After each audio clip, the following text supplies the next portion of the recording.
officer worrying about things. Well, welcome everybody, and this is an early start. We're not doing close today, but we're getting into some really interesting stuff with our development charges. So I'll call the meeting to order and disclose any pecuniary interest under the Municipal Conflict of Interest Act. Anybody got any? We don't have to go into closed. Minutes of previous meeting, April 7th. Moved by Councillor Colwell, second by Councillor Turton, that the minutes of April 7th, 2015 council meeting be approved. All in favor? Great. Additional items? I have one. Anybody else got one? Let me know later. Yeah.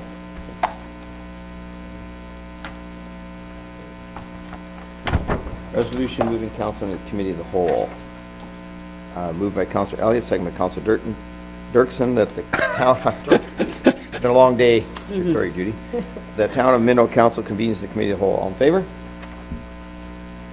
Carried. And we got delegations, and we have Dan Wilson from Watson's Associates on development charges presentation. 6 to 7, Dan, and that gives you an hour to just thrill us with development charges. No problem. I like that. Everybody's got the package in front of them? No. No? I think so. Yeah, I think so. I am. All right. Okay. Welcome. Thank you for having me here. The purpose of my presentation today is to provide a little bit more of an education session to council on development charges. So we're talking about the purpose of development charges in terms of history and some of the limitations to the calculations. We're going to talk about the development charge methodology that we must follow in developing a background study and proposed bylaw. We'll talk about some policy issues that were present in your existing bylaw and that we're looking to continue with or modify into your new bylaw. We'll talk about the draft calculations as they stand today, as well as some of the next steps involved in the development charge process. So if we start with purpose and limitations. The purpose of development charges is to recover the growth-related costs associated with growth within the town. And growth can be residential growth, it can be non-residential growth. So what we're trying to do is set policies and procedures that the town must follow in terms of how you can recover those costs from development. You're empowered to do this through the Development Charges Act, which sets quite a bit limitations and rules and policies around how you calculate the charge itself. There is a bit of history to development charges. Prior to 1989, they were known as lot levies. Starting in 1989 to 1997, we had our first Development Charges Act. And then as of 1997 up to today, we have the Development Charges Act that we're currently following. And we'll get into this a little bit later on in the presentation, but the province is currently actually reviewing the Development Charges Act and may be proposing changes to that in the near future as well. There are quite a few limitations from a cost recovery perspective when you look at the way the Development Charge Act is set today. And a lot of these limitations were put into place through refining the development charge legislation since the lot levy days to the DC Act that we have today. The first one is in terms of service limitations, in that there are certain types of capital and certain services that cannot be included in the development charge calculation, and we'll go through those in a few minutes. There are service standard restrictions, which means we're limited to what they call the 10-year average level of service when we calculate development charges. So whatever level of service you've been providing on average in a certain area, on average over the last 10 years, that represents the ceiling in terms of how much level of service you can provide new development coming into the town. There are mandatory reductions. So, may I ask a question? May we ask Dan, questions as we go along? Whatever you like. Yes. Would you just clarify that last statement? In terms of 10-year average level of service? Yeah. Sure. So if you take fire, for example, which is an eligible service from a development charge perspective, and you look at what assets the fire department had over the last 10 years in terms of facilities, in terms of equipment, vehicles. And you look at the value of those assets and the quantity of those assets over the last 10 years, you can get an idea of what the average level of service has been in the fire department in terms of really asset value per capita. So you're saying you can't charge over and above that average? Right. So if you have a cost per capita based on current level of service on average over the last 10 years, that's the ceiling in terms of cost per capita you can put in terms of accommodating new growth within the town. Yeah. There are mandatory reductions in terms of the 10% statutory deduction, which is referred to only soft services like parks and recreation. So whatever we deem to be the net amount we want to recover through development charges for a soft service like parks and recreation, we have to automatically take another 10% off the calculation just because the Development Charge Act says we must do so. So that's one of the further restrictions we have in terms of following the legislation.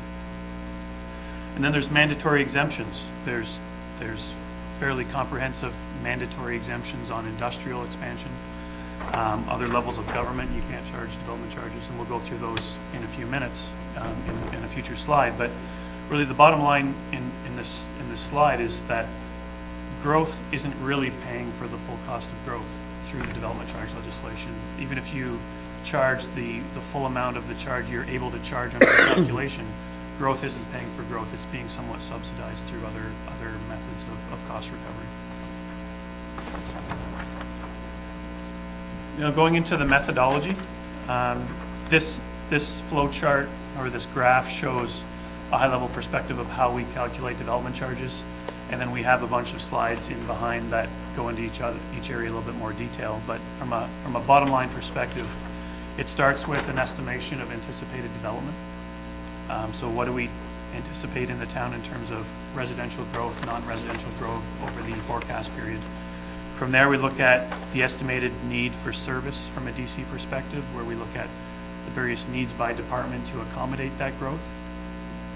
Once we take off all of those restrictions that we talked about, some of them are shown in yellow, which we'll talk about in a few minutes, we get the net cost that we can recover through development charges, which is the blue box near the bottom. And when we compare that to growth, we get the associated charge. So we're looking at a per dwelling unit charge for a residential growth and a per square foot charge for non-residential growth. But we'll go through that in a little bit more detail in the upcoming slides. So when it comes to the growth projections, we're looking at the type and location of growth. Like I said earlier, it's both residential and non-residential growth by location within the town, as well as we're looking at a minimum 5 to 10 year intervals. We're predominantly, in your case, looking at 10 to 20 year intervals when we're looking at the relative service area forecast. I mentioned the need to identify service needs to accommodate growth. This is where we have preferably service-specific assessments of looking at the capital needs by department. We try to distinguish between what is a DC service and what we call a local service, where a local service is something that's more the responsibility of a developer.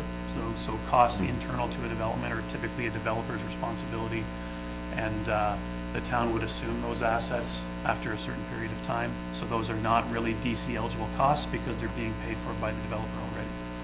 But we're talking more about costs outside of that local service area that are really the town's responsibility, that could be looked upon as either fully or partially growth related. And then we have ineligible costs and services. And this is a list of the major areas in which case you cannot use development charges for. So these are ineligible areas. Parkland acquisition is the first one. And that's predominantly because you have other legislation through the Planning Act to recover costs associated with parkland acquisition. Administration office and town halls are ineligible. Tourism, arts and culture facilities, museums are all ineligible. The one major area that is eligible from a cultural perspective is libraries. Solid waste services, hospitals, vehicles and equipment averaging less than 7-year useful life, which is a fairly specific ineligible service, but that's right in the Development Charges Act, and computer equipment. So under vehicles, Dan, like where you get a fire truck, that's eligible because of the length of time That's that's right. on for? Okay. Yeah, typically a fire truck has a useful life beyond 7 years, Right. so it would be eligible.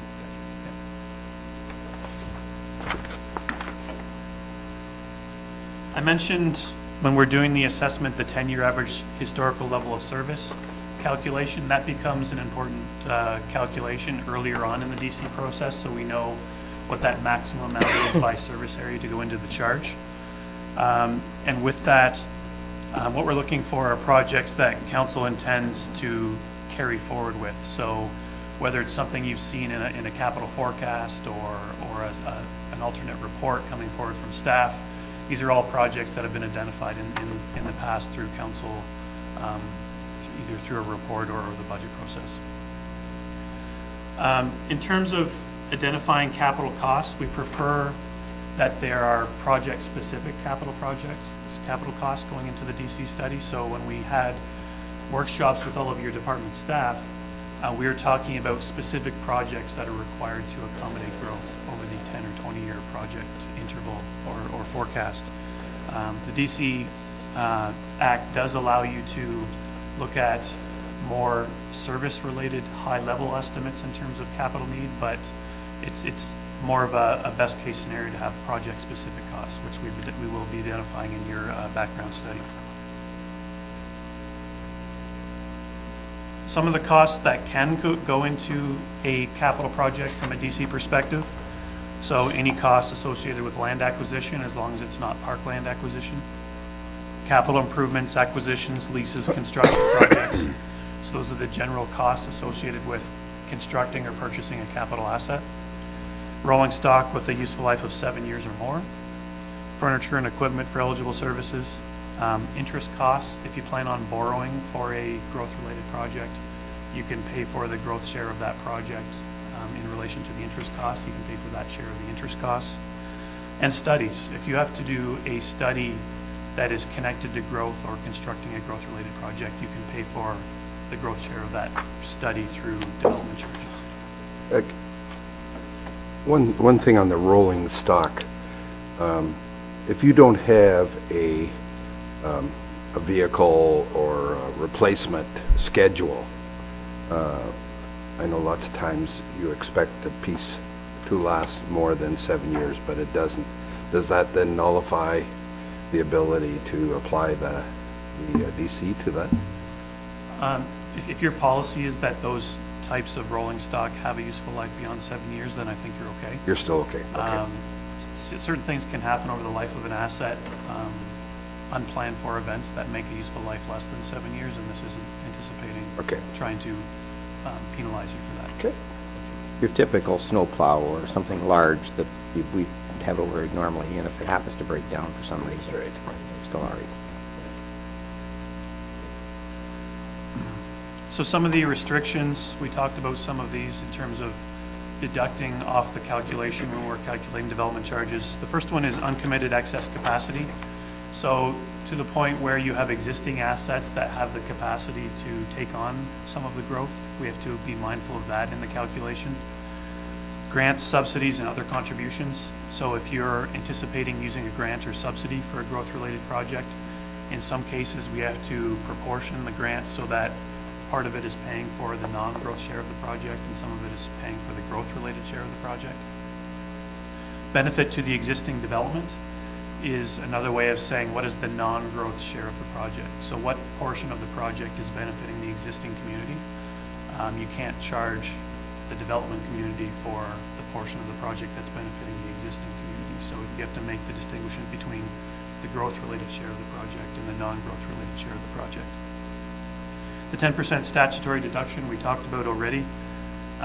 Amounts in excess of the 10-year historical level of service. So we've done the determination of the 10-year average level of service, and if your growth-related capital needs exceed that number, then it has to be deducted off the calculation, so you're not going above that 10-year average level of service.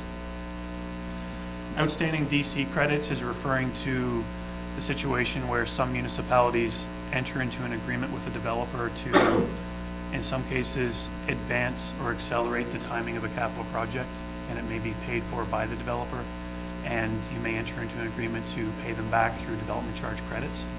So to the extent where those are available, we need to be taking those into account in doing the calculations. Is there a schedule to dictate what level of credit you can give, like per $10,000 or $100,000? Is that how that works? The way it works is, so a developer, say they build a road for you that you were supposed to build, and instead of paying them back right away, you give them a credit on the DCs they owe when they decide to issue building permits and start building on the property. So it all depends on what DC is owing. So if they're building single detached dwellings, they would get a credit based on the single detached dwelling DC rate. Okay. And the last one is the reserve fund balances. So you maintain your development charge funds in reserve funds, and to the extent that you've already recovered or received some DC funds, we take that into account in terms of making sure you're not over collecting your development charges. Once we're mindful of all of those restrictions and deductions, we're left with the net cost to be allocated to growth. We proportion them between residential growth and non-residential growth based on the growth forecast. And then we do the calculation where we're taking the growth-related cost divided by growth to give us the calculated charge. And in some cases, municipalities have area-specific charges where you're only calculating or paying DCs in a certain area of the municipality, but it's more best practice and more popular to have a municipal-wide charge, which means you're charging the DCs everywhere in the municipality, other than water and wastewater, which you're charging in the urban serviced area rather than municipal-wide. The next few slides, I'll just skim over quickly and we can talk about any questions that you may have, but it's the proposed changes to the Development Charges Act. It's gone through as part of Bill 73 and has had its first reading. What they're doing now is taking a step back and having dialogue with people who understand and work with development charges and getting some comments and feedback on the changes. Our company is going to be a part of that in working with the province. So I just thought it'd be a good idea just to give you a high-level perspective of some of the potential changes that could be coming to the DC Act in the near future. Sorry. The one I had struggled with reading it many times is that new powers to allow the province to prescribe municipality services. Why the need for more power? That's what we're trying to get to the bottom of as well. We see this a lot when there's new bills coming up in different areas in terms of legislation where they're trying to give the province the ability to issue regulations on a piece of legislation at any time, which can give them more power or require more of a municipality. So it's just a way of allowing them to be able to do that. So I don't think they're thinking of anything specific at this point. Okay, so they're not taking more power away from the municipality. No, I don't think so, no. That was my worry on that, with that statement. No. Okay, thanks. So some of the high-level comments that the province is making in terms of proposed development charges changes to the DC Act. In terms of definitions, they're trying to move the definition of ineligible services to a regulation. The main reason to do that is to make it easier to change what's in the ineligible service category. They can change it easier in a regulation than they can in an actual act. So you may see them providing more ineligible services, providing less ineligible services, but the main reason to put it in a regulation is so that it can change it. And on that, sort of what Deputy Mayor Faulkner was talking about, I looked at the new powers and I wondered if, because we're surrounded by some municipalities that don't have development charges. And I think maybe the province thinking that maybe they're going to prescribe the fact that you're going to have something.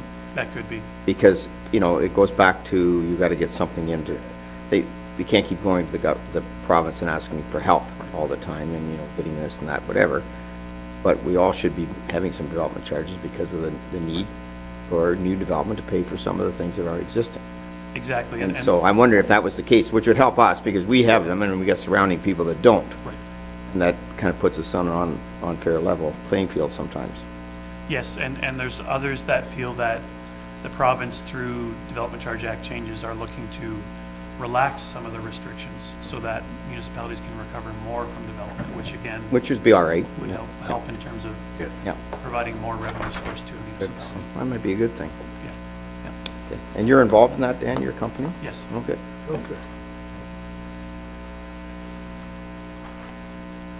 In terms of area-specific charges, I mentioned earlier that it's more common now for municipalities to have municipal-wide charges, but they're looking at proposed changes that will make a municipality have to have area-specific charges in certain circumstances. So that's just giving a little bit more power to the province in terms of requiring area-specific charges. From a transit perspective, they're going to take away the statutory 10% deduction on transit, which is making some municipalities be able to recover more from a transit perspective. From a service standard perspective, they're going to have prescribed services that don't have to be subject to that 10-year average level of service. The 10-year average level of service calculation actually restricts what you can recover because it's really providing a constraint as to what can go into the capital costs. So this will allow some services to not be restricted by that 10-year average level of service. From a DC background study perspective, which is the major study you must do every 5 years as part of your bylaw renewal, they're looking at municipalities having to examine the use of area rating. So having area rated costs to assist the municipality in terms of generating revenue. Would you explain area rating, just so that I'm more clear, please? So you could have a capital project that is going to benefit a defined area within the town. Municipality, yeah. So you can recover those costs through charging the actual landowners in that area to recover the full cost of the project. So I it's misinterpreted the area term, okay. Okay. They're also trying to connect the development charge background study to an asset management plan. Asset management planning is becoming a very predominant issue in every municipality in the province. So they're trying to make linkages between the two pieces of reporting. We're all supposed to have that done by now. Yes. We do, And we do, but I know And some we don't, own I that. know some don't, I know. In terms of payment and timing, there's been some, I guess, unclarity in terms of if there's multiple building permits issued, when is the DC actually owing? So this is requiring that the DC would be payable upon the first building permit in that particular circumstance. So that's just defining timing of DC payment. Makes sense. And then the last one is, as you know, there's a requirement for the treasurer of every municipality to do a DC report to council outlining the use of the DC reserve funds. So this is looking at providing a little bit more detailed information within that treasurer's statement. The next one is voluntary payments. Some municipalities request that developers make voluntary payments that will help or support development or growth within a municipality. So it's not a payment that's structured from a DC. It's just costs or contributions over and above what they would have to pay for a building permit or development charges. So these new provisions would prohibit municipalities from doing that, from asking developers for these voluntary payments unless there's a specific circumstance where it would actually be applicable. So they're trying to restrict that type of development or that type of revenue generation. And then the last one is with respect to regulations, which we talked about already. They're putting the definition of ineligible services in regulations. They're, that requirement to look at area rating will be in a regulation. Pretty much all of the different changes that a municipality may be looking at from a provincial perspective, they're trying to put into the regulation so they can change it a little easier going forward.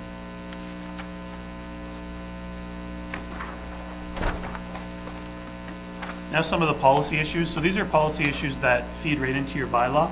So we're going to talk about what your current bylaw says and some of the potential amendments through discussions with staff to this point. And if we could just get some comments from council in each of these areas so we know how to structure the bylaw that will go forward to the public process. So for the imposition of development charges, DCs are generally imposed at the time of building permit issuance. And based on a specific agreement with the developer, you can either accelerate or defer payments of DCs based on a specific agreement with the developer. So that's a very common part of a bylaw, saying basically 99% of the time you're going to collect them at building permit issuance. But if you have that special circumstance where you're going to enter into a development agreement with the developer, you can change the timing based on the terms and conditions of the development agreement. In terms of imposition, development charges are imposed on a uniform town-wide basis, other than water and wastewater, which will be in the urban serviced areas. So that's, again, very common. Is that a change from in the past No, for Minto? that's the same as your current bylaw. Yeah. Yeah, if anything's changed from your current bylaw, I'll make sure I clarify that. In terms of exemptions, I mentioned earlier that there are mandatory exemptions you must make in a DC bylaw, but there's also non-mandatory exemptions that are at the discretion of council. So we're going to talk about both. But the key here is there's different ways in which you can provide an exemption in DC bylaw. You can provide an exemption based on use. So a good example is places of worship. You can exempt places of worship from paying development charges. You can exempt the geographical area. So for example, you can exempt non-residential DCs in an urban area, as an example, which we're going to talk about in a little bit. You can exempt the development type. So some municipalities may exempt non-residential DCs, or they may exempt a specific type of non-residential DCs, like industrial DCs, if they're trying to promote that type of development within their municipality. And you can exempt a particular service. So you can decide that a certain type of development wouldn't have to pay the Parks and Recreation part of the fee, as an example. So there's different ways in which you can provide an exemption. Yeah, and just to follow up on that, is it case specific? And I can't think of an example right now, but if something came forward that said it was going to be a benefit to the public as well as the municipality, and the developer was going to be successful at all, like if you put that in the form of a regulation, then you could make that more case specific, and that's the only thing I'm thinking of. We strongly encourage to not have that type of situation. Okay, fair enough. There's a component of the Municipal Act that talks about fair competition, and to provide an exemption to one applicant and not another applicant does not promote fair competition within the municipality. So we strongly suggest whatever type of exemption you want to provide, specifically outline it in your bylaw so it applies to everybody in that particular situation. Okay. Bridge through you, the only exception to that is through the community improvement plan, where we can that's sort of essentially override the unfair competition thing. So, right. And actually we'll be coming forward with some ideas out of Economic Development and Planning Committee very shortly. Right, and that's not like a one-off situation. That'll be through a policy. Yep. Right. So that's Okay. correct. And on that, Dan, probably more leaning towards a deferral rather than a total Right. exemption. You know, like something that maybe push it out a few years until somebody gets whatever. Right. That's sort of how the Economic Development Committee's kind of talking about. Right. Possibly under a CIP, though. Yes, yeah, Right. that's very common. Yeah. So when you provide an exemption from a DC perspective, keep in mind it's a loss in revenue to the town, in that if you exempt one form of development, you can't recover that from another form of development. Right. The Development Charge Act doesn't allow that to happen. So you pretty much have to come up with alternate sources of funding to pay for the impact of that exemption, such as taxation, water rates, wastewater rates, as an example. So in terms of the statutory exemptions, these are exemptions that you must have in your bylaw. So the first one is industrial additions up to and including 50% of the gross floor area of the building. So additions that exceed the 50% existing gross floor area will be subject to DCs for the portion that is above 50%. So what that's referring to is if you have an industrial building in the town now and they decide to expand up to 50% of their gross floor area, they are exempt from paying development charges. But if they expand beyond the 50%, then they pay the DCs for that piece that goes above and beyond the 50% expansion. So that is a statutory deduction. You must have that in your bylaw. The second one is residential development that results. Question? Sorry, Mary Lee. Sorry, through you, Mayor Bridge. I just wanted to ask, what about a brand-new building, replacing a building? Would that be just the 50% square footage above the original building, or how does that work? There's a difference between a new building and replacing a building. If it's a brand-new building, then they're subject to development charges. If they're demolishing a building and reconstructing, there's another policy that we're going to talk about in a few minutes that talks about the ability to provide them with a credit. Mr. Mayor, so if there's a fire, somebody's place burnt down and they rebuilt it, there's a development charge for that. If they're building something very similar to what was demolished, then there would be no DC zoning. So rebuild a house. Right. Yeah, that's part of the redevelopment credit process, and we'll talk about that in And a if few they built slides. something other than 50% larger, then that's for 20% of the charge. Yeah, it all depends on what they're building, but we'll talk about Right, that. okay, thanks. So, one last one. An industry could expand 40% a year and never pay development charge? Be nice, but No, what we typically put in the bylaw is they can expand up to 50% over the term of the Oh, bylaw. term of the bylaw. So they have a 5-year window to expand up to 50%, and then it resets again when you set a new bylaw. So it allows that 50% expansion over 5 years. Right. So they're better off to wait to reset. If they want to expand more than 50%, if they want to get out of paying DCs, they should do it over a 5-year gap. And again, if their business is doing well and they keep expanding, obviously there's a business case for it. You're not going to wait around for 5 That's years. right. And, Just I mean, get out of the to DC save up charges. DC costs, so Right. I think that's fine. Judy, do you have a question? Nope. Okay. The next one is residential development that results in only the enlargement of an existing dwelling unit or that results in the creation of up to 2 additional dwelling units. So if you're just changing the structure of a dwelling unit, there's no DCs owing in that case. And the last one is land use for municipal or Board of Education purposes. So you can't charge a municipality DCs and you can't charge the Board of Education DCs.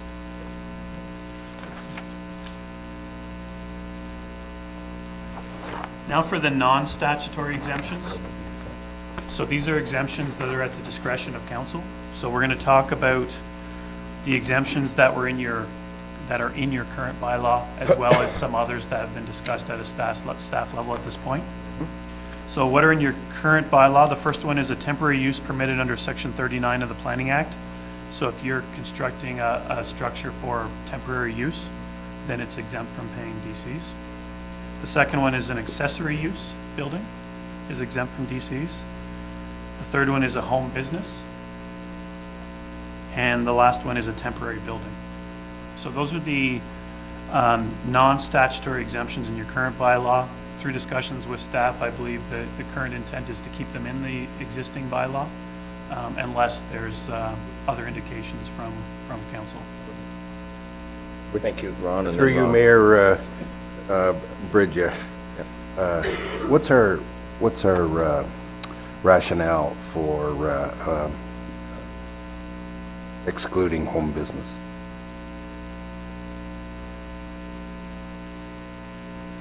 I just take a stab at it. It's typically a business run in someone's home, so the contribution to growth is large.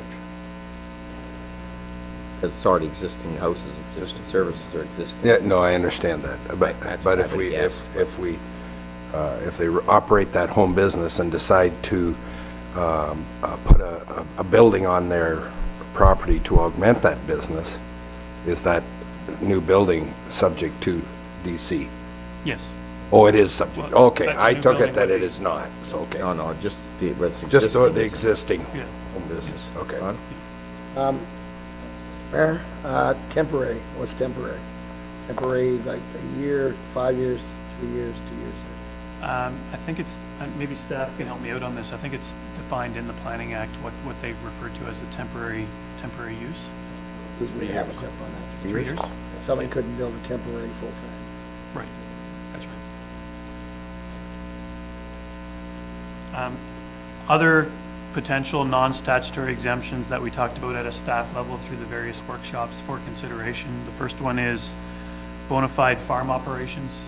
A lot of municipalities in this area exempt bona fide farm operations from paying DCs as a way to promote farm-related expansions.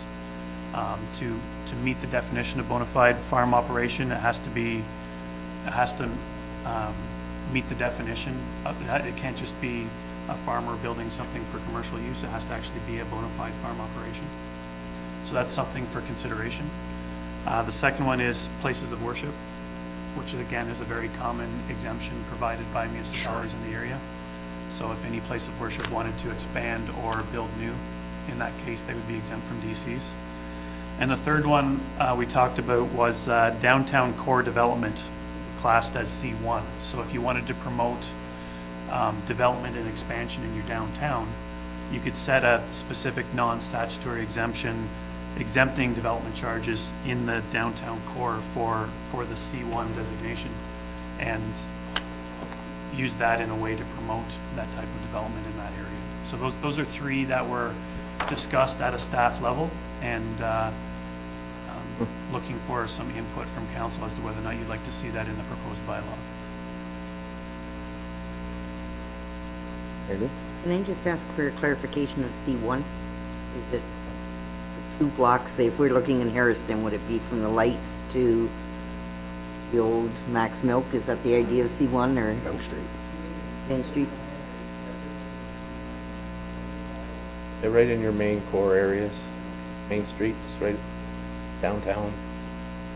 We have, Okay, I guess But what would? my question would be apply to then, that DC? with our CIP expanding that, are we talking about, we're basically looking at expanding it right out to the whole town, like, and then what are you gonna do? Give up DC charges for that? Yeah, I don't think I so. don't understand that. no, this one, if I may, through you, Mayor Bridge, I think is only to apply to right in the middle of your downtowns. That's all. And you'd have to put some parameters on it. Quite frankly, we're getting at it through the other way. If we want to do that through the community improvement plan process, we're getting at it through that way. It's probably a little cumbersome in here. It's something that I threw on the table 2 weeks ago when we were talking about our final bylaw, just to get I the don't like it. discussion going, so. I think it's better through what you're talking about, we talked about before, through the CIP. The type of incentive where it wasn't necessarily clear was if you have existing floor space, say, above a building that's not used right now, and you wanted to encourage it to be used, therefore not charge a development charge there, where they're creating 2 or 3 residential units, you could put that exemption in there. Does that not apply? It doesn't apply now, does it? Right now, if they put in 3 apartment units in existing floor space, they could be charged. Okay. If I'm not mistaken, the development charge. Can be charged. All right, yeah, so, but right now, these are considerations, we have to flush them out, am I taking right, Dan? I mean, it's just, But what he needs to hear from you if you want to look at that further or not, because it's going to come back to you shortly with it either in or not. yeah, okay, let me clarify bona fide farm operations.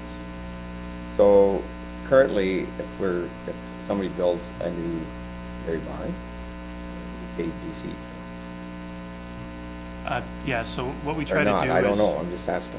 we try to define bona fide farm operation as being taxed as a farm Right. and having a farm business registration number.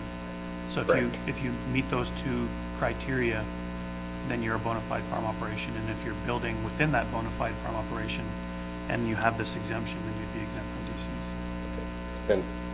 And if I could Yeah. piggyback on your discussion, then if somebody decided on a bona fide farm, has the tax number, the whole ball of wax, builds a welding shop and does commercial repairs on that, you're saying that they'd still be exempt from the DC? In that type of situation, I believe they would still owe a DC because it's no longer, that's not a bona fide farm operation, it's a commercial operation. So, and we'd have to identify that through the application for a building permit. Okay. But my example of a dairy operation, a dairy farm, a barn, which is $1 million building permit, right? Wouldn't be any DC charges on that, by farm operation, right? Right. Okay, well, my concern on that is, right now, we're already we don't get a lot of taxes on farmland. We only have ability at 25%. So I'm surprised that that's happening out there, because we're seeing bigger and bigger farms, which mean we have less farm buildings on our lands. So therefore, we're getting hit there, and plus we have to make sure we maintain the roads and do all that stuff. So I'd like to really see the numbers to make me feel comfortable with that, because one of the areas we can actually do for growth related, and when I talk about growth related, I mean, you have to somehow pay for those roads. Yeah. And we're getting less and less people on the roads. So I just don't know. I might be a little concerned about that. That's why I wondered if would we have any examples of any other municipalities around us that does do that?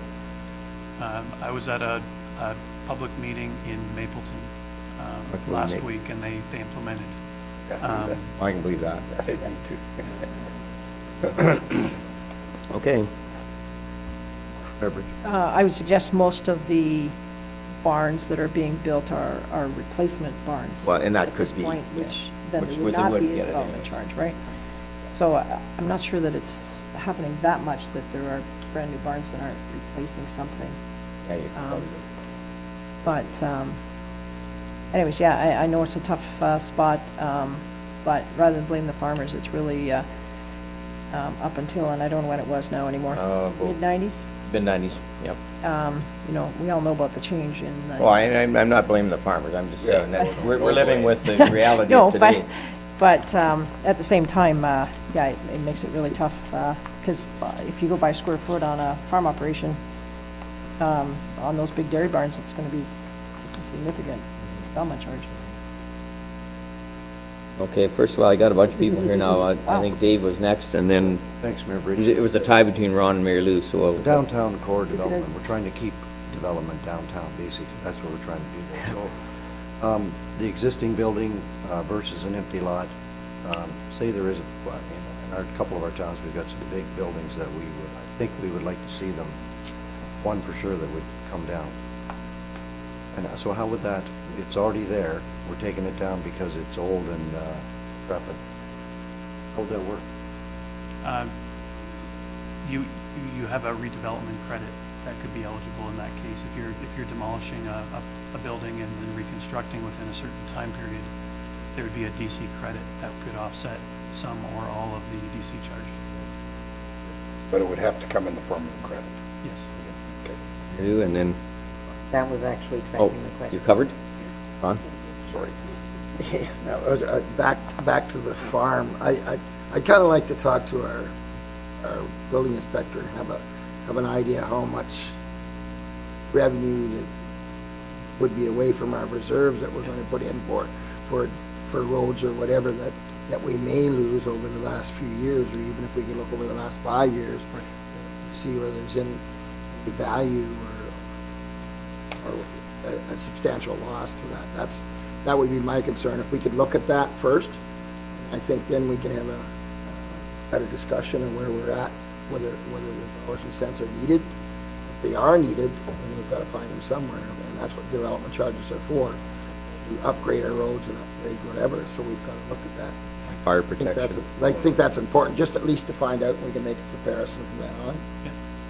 And also with the downtown core, we think we lose a lot of incentives for people to do things in our downtown core, because the huge costs of I think we're talking about dilapidated buildings that are being left, and there's a huge cost for them to redevelop those buildings or even tear them down and build them up. There's a huge cost for that. We haven't got a lot of incentives for people to come in, or even to continue to pay their taxes, or even to have somebody come in to fix it up. So I believe that's another incentive that we've been looking for. Maybe you should bring forward. My thoughts are that.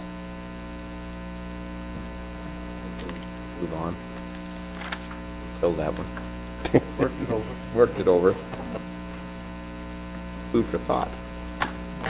The DC credit section of the bylaw just allows you to, if you like, enter into an agreement to accelerate the timing of a capital project, have a developer pay for it, and then pay them back through DC credits. So this, it's not saying you have to do it, it just gives you the ability to do it if you deem so.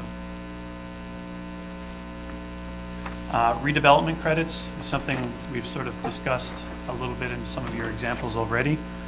So if you have a current building that is demolished and rebuilt, basically this works as if you get a DC credit based on the former use of the property, and you owe a DC on the new use of the property. So if you're demolishing a single detached house and you're reconstructing a single detached house, then the credit equals the DC owing because it's the same use, which means your DC owing is 0. But if you're changing use, demolishing a residential, reconstructing non-residential, then the credit is based on the former use, the charge is based on the new use. And if there's a net amount owing, then they owe that net amount through the process. This also applies to just strictly change in use. So you don't have to have a demolition. If somebody takes, for example, a residential house and converts it to a non-residential operation, then the same rules apply. They get a credit based on the former use of the house. They get a charge based on the new use of the house. So it doesn't have to have an actual demolition. Generally, we stipulate a window to be eligible for this DC credit, and it's usually between a period of 2 to 5 years. Your current bylaw imposes a 3-year time limit, which is saying that from the time of demolition to the time of building permit issuance for the new building has to be within 3 years to be eligible for the credit. If I made one suggestion, it might be thinking about moving that to 5 years. And just the reason for a C1 or a downtown flexibility on development charges, you can all imagine buildings that used to be there that created a certain demand for services. And then if they're replaced with something smaller, in theory, there's no growth-related cost. In fact, there's a long-term growth-related credit there because we've actually got less floor space. And so downtowns have changed like that so much over the years. Are you really adding or increasing the growth-related costs when you do something like build a new building or on a building that, or a property that probably once had buildings on it? So that's why it's kind of nice to have a lot of flexibility, at least in your C1. But I think we're going to get at that through the community improvement plan, not in here.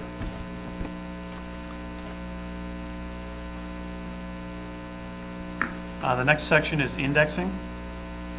So the Development Charge Act allows you to index your rates each year based on a prescribed index, the StatScan Quarterly Construction Price Statistics. So this allows you to adjust your charge to reflect the ongoing changes in capital construction costs. Because our charge will be coming forward in 2015, so everything will be in 2015 dollars. So your indexing can be a mandatory indexing, which gives the power of the indexing to staff, that they do not have to come forward to council with a report, or it can be discretionary where staff have to come forward to council every year to request the indexing. Your current bylaw allows for mandatory indexing, and we are suggesting that you continue with mandatory. It's a very common practice.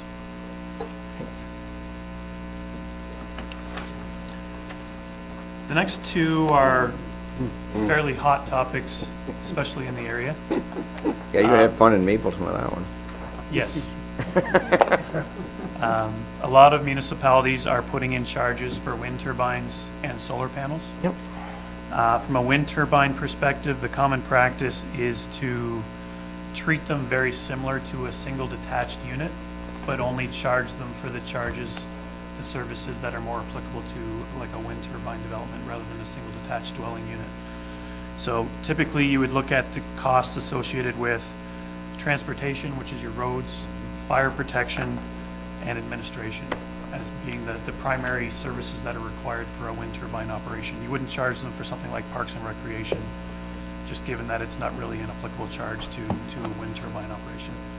So a lot of municipalities are putting in this charge, although a lot of municipalities currently have a ban on wind turbines, they're still putting in the charge given that it's a 5-year bylaw and you never know what could happen. So it's something to consider in the new bylaws for whether or not you want to charge for wind turbines.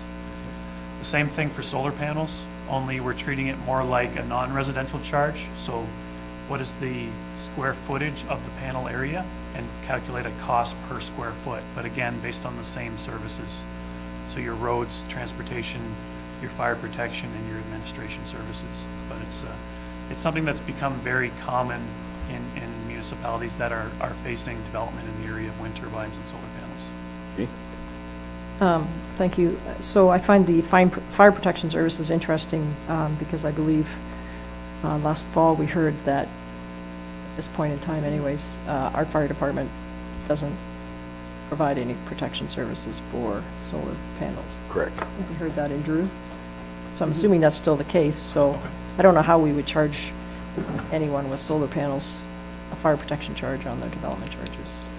If that's your policy, that you do not provide fire protection services, then you would restrict that charge from the calculation as well. But that could be, thank you, May Mayor Bridge, change. that could be changed because of training and provincial fire marshal regulations in respect to Yep. solar panels. So I'm going to suggest that it would be a flexible, one of those flexible things. That's right. I also believe that the fire departments will attend, but they would protect surrounding area, so not the direct area, so the fire That's department right. would be called. That's right. And a little bit of it is because solar panels, the ones that we've got out there, some of them in the areas we built, haven't got an ability to shut off or shut down. When we were looking at them to do municipal buildings, we were actually looking at that, the science is coming to that point where they actually indicated to us, we never did prove it because you never got that far, but that there would be an ability for our fire department to shut the panels down. The one in the fire hall's like that, that's right, they've got them on the fire hall like that. I wondered how they were going to protect the building. Yeah, they're protecting their own building. They put them on their own no, we did, they didn't, but we did, but, so, yeah, so those are, the technology's out there. I think what we were talking about before is some of the barns and that have them on the roofs, that technology wasn't available and they didn't put it in, so those ones we can't really protect, the actual barn. We can protect the house or whatever's close to it.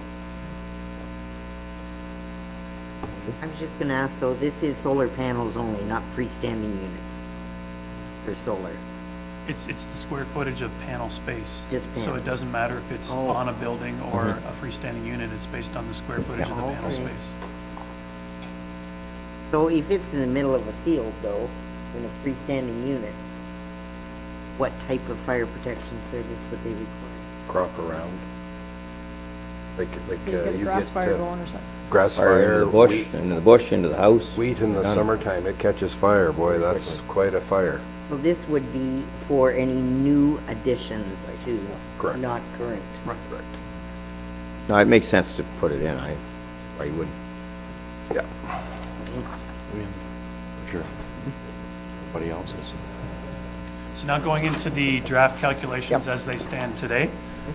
In terms of the growth forecast, we have a demographics group at Watson that specializes in doing growth projections, and they've actually done quite a bit of work with Wellington County in terms of growth forecast across the county. So they talked to Wellington County and their official plan. They looked at your historical development activity and has also had various discussions with town staff in coming up with both a 10-year and 20-year growth projection. This table shows the high-level summary of that growth projection in that it's looking at a net population increasing from just over 8,600 today to over 11,700 in a 20-year period. And that translates into obviously more residential units. And as well, they're anticipating some non-residential development as well. Employment numbers going up from 2,559 up to 3,091. And from a non-residential growth perspective, we translate that employment figure into a estimated increase in gross floor area from a non-residential perspective. So we're looking at most of it happening in the urban area, some of it happening in the rural area, but you see that it's looking at in total over 180,000 square feet over the 10-year period and just over 470,000 square feet over the 20-year period. So those are the estimates from a growth perspective that we use to calculate the DC charge. And this table shows the forecasted residential growth development over the next 10 years. You'll see the black represents historical housing units averaging in just over 30 units per year. And it's anticipated that, at least in the short term, you'd have somewhere between 26 and 42 units, and then it would jump up to 59 to 62 units per year, and most of that being low density growth. From a service perspective, we looked at parks and recreation and administration for a 10-year forecast period townwide. We looked at transportation and fire protection over a 20-year townwide service area, and we looked at water and wastewater over a 20-year urban serviced area. And when we actually bring forward the DC background study, it'll actually outline the specific capital projects put into the charge.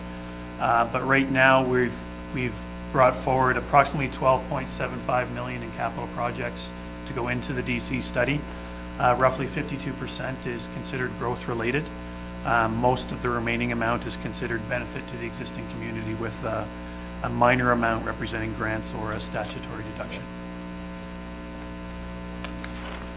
Of the $6.6 million recovered through DCs, $5.7 million is through residential growth, just under $1 million non-residential growth, and you'll see the split here by service area. Water, wastewater, and roads make up most of the required capital costs, where fire protection and administration make up the remaining amount. These are the calculated charges as they stand today. So we have single and semi-detached dwelling from an urban area perspective of just over $5,800 per dwelling unit. Apartments 2 or more bedrooms, just under $3,200 per unit. Apartments bachelor and 1 bedroom, just under $2,700 per unit. Other multiples at just under $4,900 per unit, and a non-residential charge of $2.27 per square foot. And if we compare the two major categories to your existing charge, you're currently charging $3,901 per unit from a single and semi-detached unit perspective. Right now, that's calculated to go up to just over $5,800. So you can see the increase there of just under $2,000 per unit. And then from a non-residential perspective, it's calculated to go up from $1.47 per square foot to $2.27 per square foot. Comparing your charge to other municipalities in the area, your current charge, and if we take into account the county's charge and the education charge on top of that to give you a combined DC owing, your current charge is in the 20th position of the survey, so fairly low in the survey in terms of having a lower charge than most of the other comparators. And if you moved up to the calculated charge, you'd just be jumping over Puss Lynch, but staying relatively in the same area from a residential DC perspective.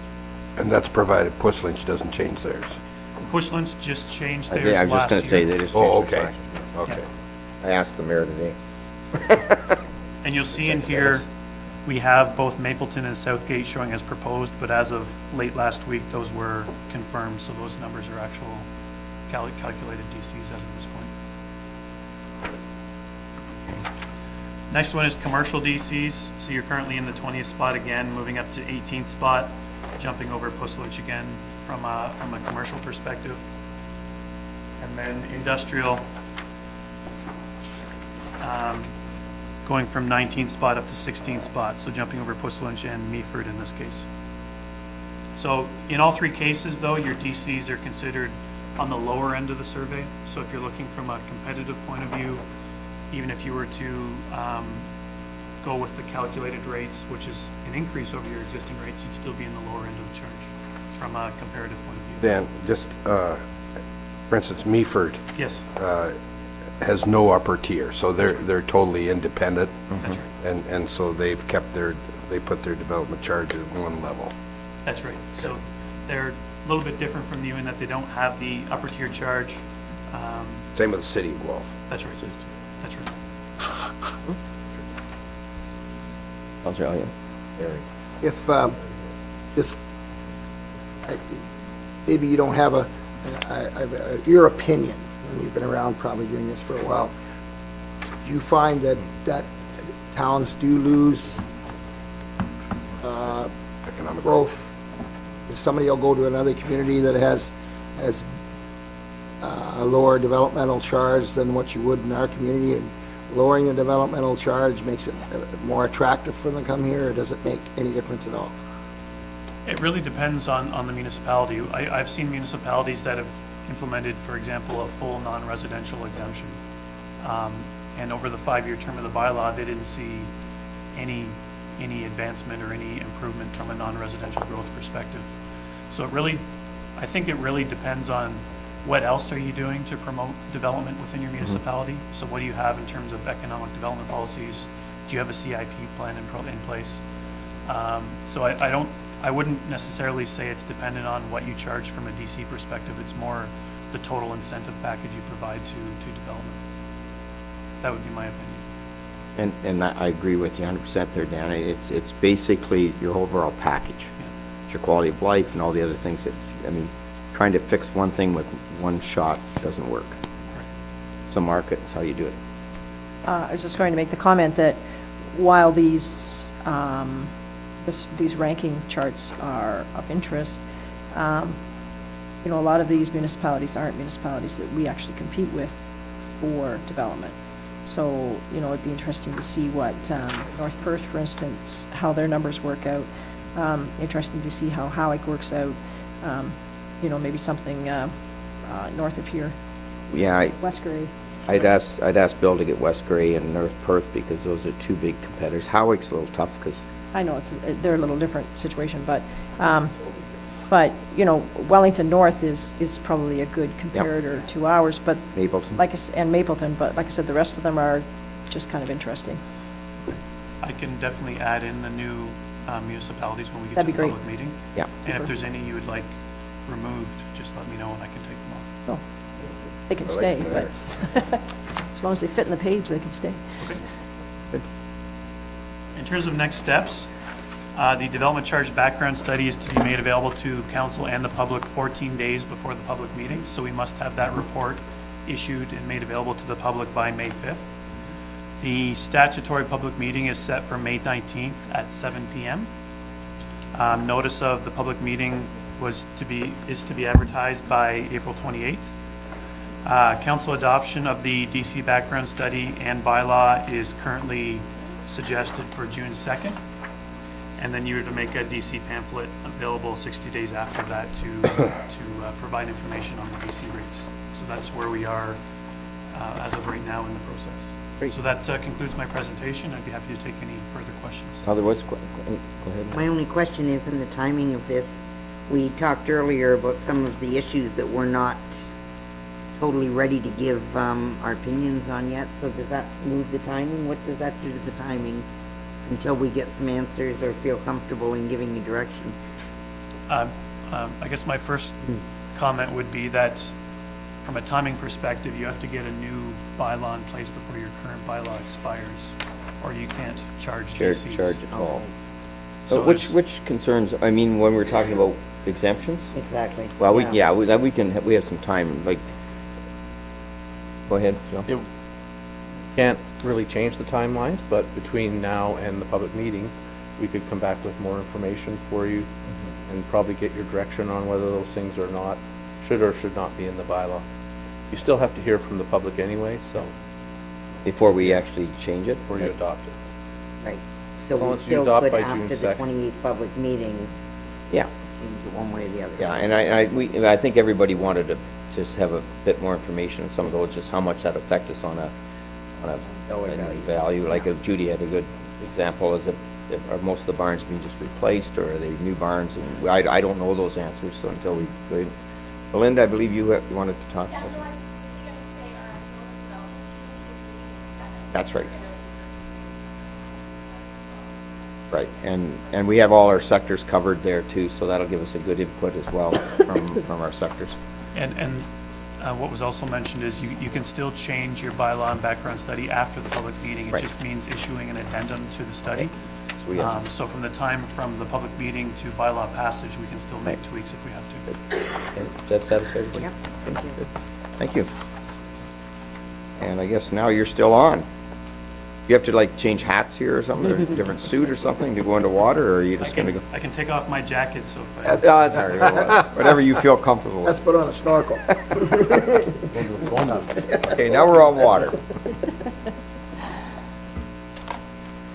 This was really interesting reading on Sunday, when I read all this. It was like, Could have waited till Monday. could have waited till Monday. I had no time Monday. What about staff? Okay. Lots of stuff happening. You knew it would be an hour. There is. okay, my next presentation is to go over the draft results of the water and wastewater rate study with council. This is not considered the public meeting No. to present rates for consideration. This is just to give council an idea of how the calculations have been performed to date. Gets your opinion on some of the proposed calculations so that we can prepare a report and get prepared for a public meeting. Right. Good. You want questions as we go to? Yes. Right, okay. So Watson was retained to do a rate study for the town. We're also retained to do a financial plan, which is a different report altogether. The financial plan is required from a license renewal point of view. So every 5 years, you must renew your water license.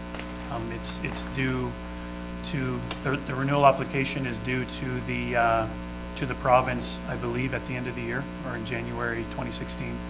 So once we conclude the rate study portion of the project, we'll be converting the rate study to a financial plan to be submitted to the province.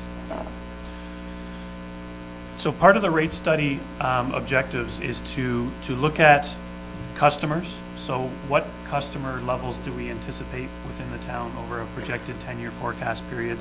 And what does that mean to consumption levels? So you're planning on moving from a predominantly flat rate based structure where you're charging flat rates to most of your users to having more of a consumptive rate, because you now have a metering structure in place where you can meter the consumption of your water usage. So it's very critical in this stage to monitor consumption levels and customer patterns so you can get that part of the rate study correct. We also looked at incorporating a capital plan, both coming from the draft DC study in terms of growth-related needs. Those growth-related needs have non-growth related impacts, so we need to be mindful of that from a water wastewater perspective, as well as your replacement needs from a staff perspective, having a long-term capital forecast.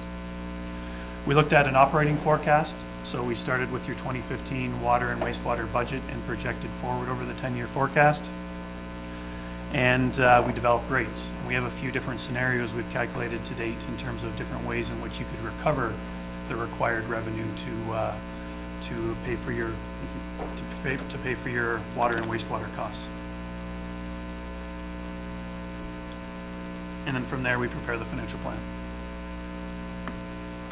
So from a legislative context, we used to have the Sustainable Water and Sewage System Act, which is known as SWISA.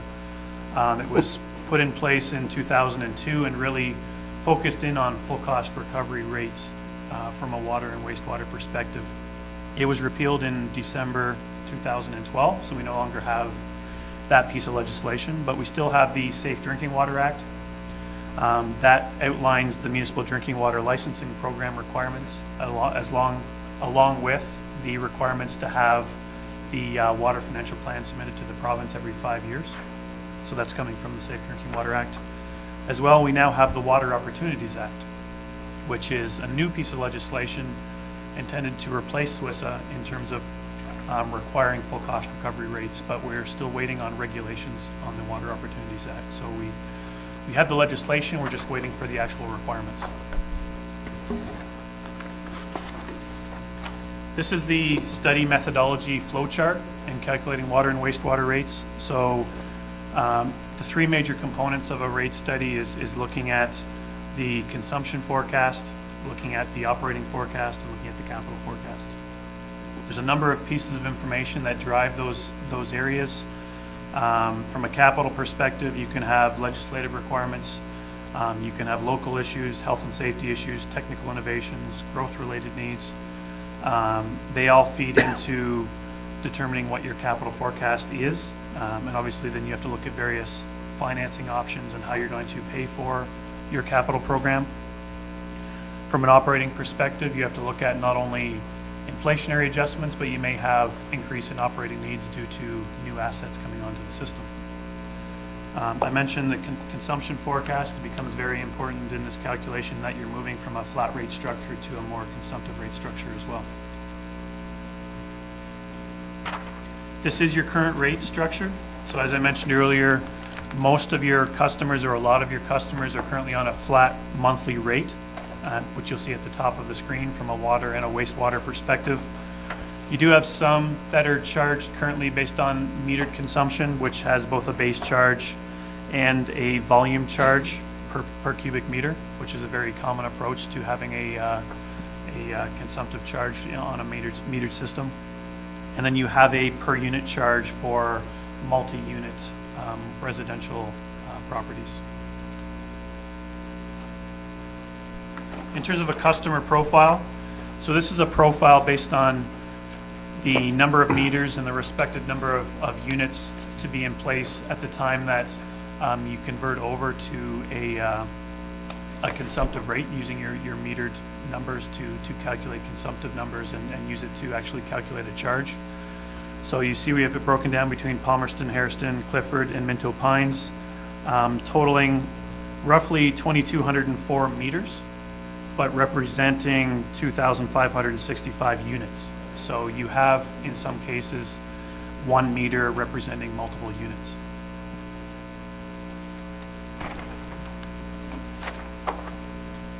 This is the demand forecast for water and wastewater. So the top 2 tables are for water, the bottom 2 are for wastewater, but you'll see they're identical. We're assuming that new customers coming in from a water perspective will be also wastewater customers going forward.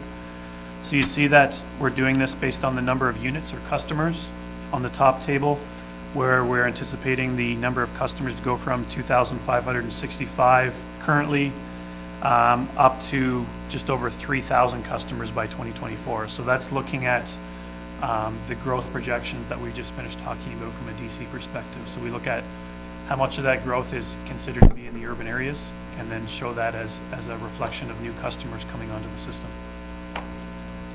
The table below that you'll see is the consumption forecast. So we have to translate that into how much water is anticipated to be consumed over the forecast period. So the initial number of 555,549 is based on, we have some consumption data coming in from staff as the meters have been in place for a number of months now. So we used that to generate an estimate of total water consumption of existing users. So that represents existing users, where new users coming onto the system are based on the average consumption per user going forward. Excuse me, and you're not projecting any decrease in usage based on the installation of the meters, like the usage of the meters? There's a number of factors that can come into this. When you go from a flat rate charge to a consumptive charge, sometimes you can see a decline in consumption because customers become aware that the more they consume, the more they have to pay from a billing perspective. So you can see a decline in consumption, which we've tried to take into account. We took a very minor no further decline No. once, okay. No. So we've taken that into account. We've also had to take into account a lot of our consumption numbers we have currently are really off-peak times. Usually you see higher consumption in the summer months and lower consumption in the winter months. So a lot of the numbers we have currently are really off-peak months. So you have to try to take that into consideration as well. And what we refer to staff in this process is that it would be a really good idea, whether it's in a year's time or slightly longer than a year's time, is to make sure you get an accurate projection of what your consumption patterns actually are. And if you need to tweak your numbers a year from now, 2 years from now, that's the time to do it, when you have the new meter system in place and customers are being billed based on consumption. You can actually see what consumption is doing. Okay, I'm a little confused then, because I thought when we've been monitoring Palmerston for quite a while, for over a year. Yes. I thought we had a 20%, almost a volunteer reduction on water usage. Am I not right on that? Yes. That's true, but in some of the other communities, we don't have. We don't have those 12 figures months worth yet. of So you're figures. saying when you get it from Harrison and Clifford, because they were last to go on? That's right. Okay. That's right. And then Yeah. we should look at readjusting, possibly look at these in case we're, That's correct, and you're absolutely right. We do have more than a year's worth of data for Palmerston, but those numbers could change once customers start being billed based on consumption. for sure. Yeah. Sorry. Jim. Did we take into account this winter, or we told everybody to keep the taps on? Well, yeah, there's not a lot of consumption reduction there, was there? No, No, but, and that's something we have to look because into. it's something we've not done before to the magnitude of the way we did. What we did this year. No. So I guess where I'm at, go ahead.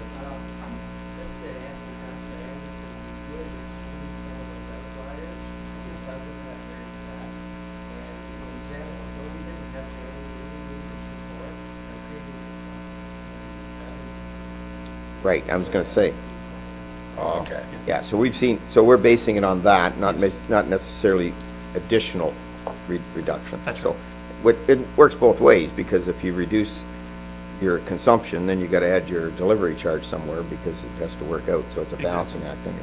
Exactly. yeah. Yeah, okay. In terms of a capital needs assessment, I mentioned earlier, we had the 2015 capital budget and forecast from staff. We also had the draft 2015 DC study that looks at growth-related water and wastewater projects, as well as the town's asset inventory in terms of looking at life cycle needs. We adjusted capital year by year based on looking at the non-residential building construction price index and how that has fluctuated over the last 10 years at roughly 3.45% per year. So from a water capital perspective, you'll see here we've broken down the capital needs by year and by major area.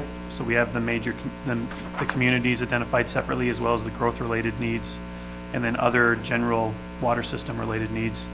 So you can see it has a lot of needs earlier on in 2014 to 2017, at over $800,000 per year. There's also some major projects identified in 2020, but you can see the distribution of the capital needs over the 10-year forecast period. And that'll be identified more specifically in the rate study report. And Dan, on that, if you look at 2014 and before, the previous council before that, put a lot of money into infrastructure. That's right. So we're getting the benefit of it now going forward. That's As they right. have put a lot of money in. Our capital, some of that capital is coming off now.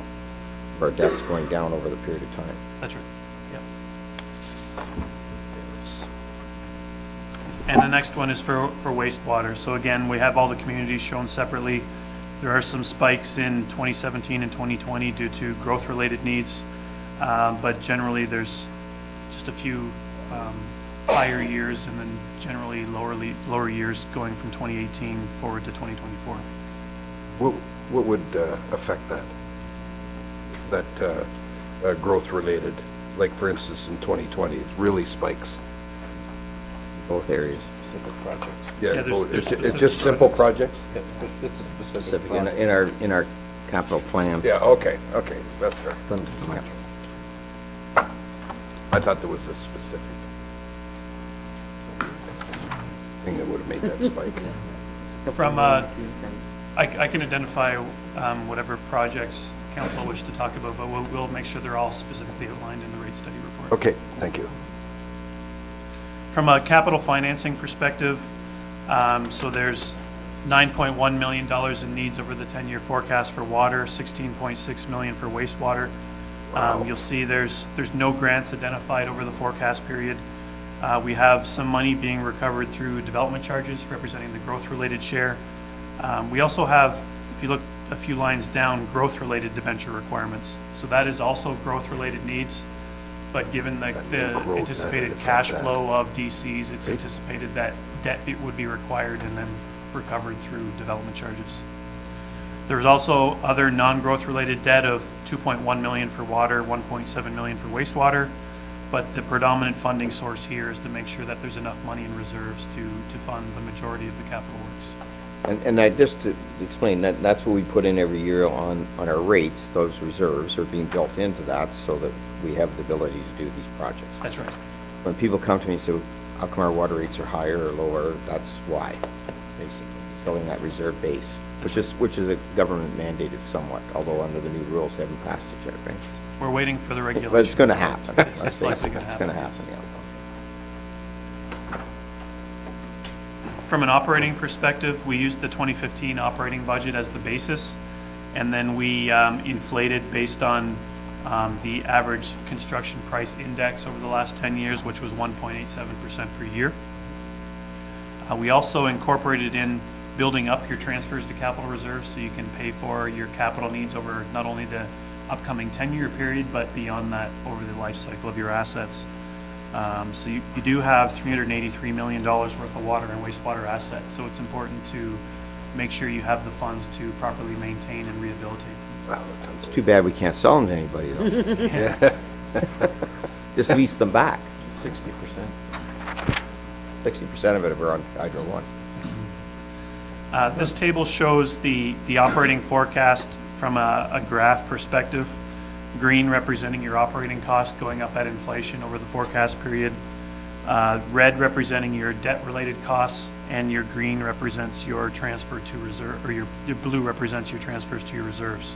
So you can see over the forecast period how we're trying to ramp up those transfers to reserves to build in and move towards sustainable rates. Same thing on the wastewater side, where we have,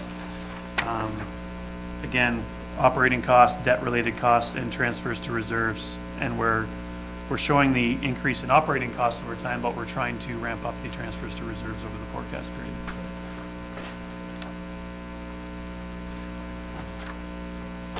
I guess just, Dan, just going back to slide number, where is it here? Yeah, slide number on page 10. We're not, on page 10, we're not anticipating any grants, provincial grants at this point in time. What's this? Yeah. Zero. So we're hoping that we're going to get some of those, because there's going to be, through both the federal and the provincial, they're starting to look at infrastructure, and we would qualify for some of this, I Right. take it. Yeah. So that'd be nice, because that would help us on that, where we wouldn't have to necessarily borrow that whole 1.7. Yeah, we weren't, we typically only include grants in a rate study if we Oh, I think they're pretty understand. much guaranteed. But obviously, if you do receive grants, then that can impact the calculation in the future years. Yeah. Yeah, sorry about that. That's right. The worst case scenario is what we're looking at there. that new road, Oh, that's to help us. Some of it. some of it will.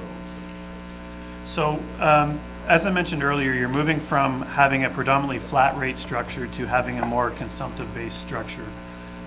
So the proposed structure is to have a monthly base charge, which is a fixed flat fee per month that each user would pay, as well as a consumptive-based charge based on the number of cubic meters of water that they consume.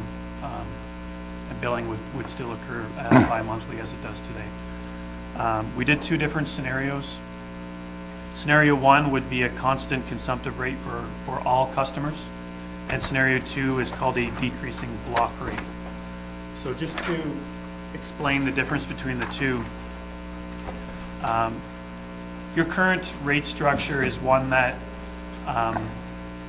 more of your revenue requirement is coming from your residential base than your non-residential base. So you're in a sense, your residential customers are subsidizing the non-residential customers, just because the residential guys are more on a flat rate, where the non-residential guys in some cases are on a flat rate, in some cases are on a metered rate. If you implement a constant rate, which is a set fee per cubic meter for all users, you're basically making everybody responsible for their consumption. So if you have a high consuming residential property, or if you have a really high consuming non-residential customer, they're going to be paying a lot more than they are today. So for every cubic meter of water consumed, they pay the fixed amount per cubic meter. It doesn't matter whether they're consuming more or consuming less, they pay the same amount per cubic meter. So that's the more constant cubic meter rate, which is at the top of the screen there. The bottoms of the screen is called a decreasing block rate, which is providing a little bit of a benefit to higher consuming customers. So you would have two different rates per cubic meter. The first rate represents, and you're in the situation we've completed the first 250 cubic meters of consumption for the billing period, which would be one rate per cubic meter. And then once you go above that 250 cubic meters within the billing period, the rate per cubic meter goes way down. So this is, in a way, is trying to give a break to the higher consuming customers the way your current structure does. So Are you talking straight residential here or everybody? Everybody. More industrial. commercial. Yeah. And I'll give you some of we did some billing impact estimates that you'll see in a few minutes, but just to give you a perspective of the impact that would happen if you implemented a constant rate across the board versus having something like a declining block rate in place. So I know this is a lot of numbers, but I'll focus in on going from 2014 to 2015, and keeping in mind 2015 is going to be a partial year, where you're going to have implementation partway through the year. So you'll have half a year of the flat rate structure, and then half of the year roughly of the new structure. So this is the constant rate analysis. Water's on the top, wastewater's on the bottom. So what we're showing is going from 2014 to 2015, the calculated charge per cubic meter would go from $1.39 per cubic meter to $1.80 per cubic meter. So that's really recognizing not only that we need to bump up the rate slightly from 2014 to 2015, but it's also recognizing that the 2014 rate is somewhat subsidized by the flat rate charge, in that the residential customers at $48.75 per month have been somewhat subsidizing the consumptive charge to make the $1.39 as low as it is in the charge today. So the $1.80 is removing that subsidy. So you would no longer have the $48.75 once you fully implement the structured rate, and you would charge at $1.80 per cubic meter for all users. There would also be a monthly base charge. In this case, we're suggesting the 3/4 inch charge to go from $11 to $13. We looked at a lot of municipalities in the area with respect to what the base charge on average has been, and it seems to be on average that the $13 charge per month is an average charge. So we based it on that, and obviously that has an impact on the consumptive charge, because you want to make sure that you're just recovering the costs associated with water services.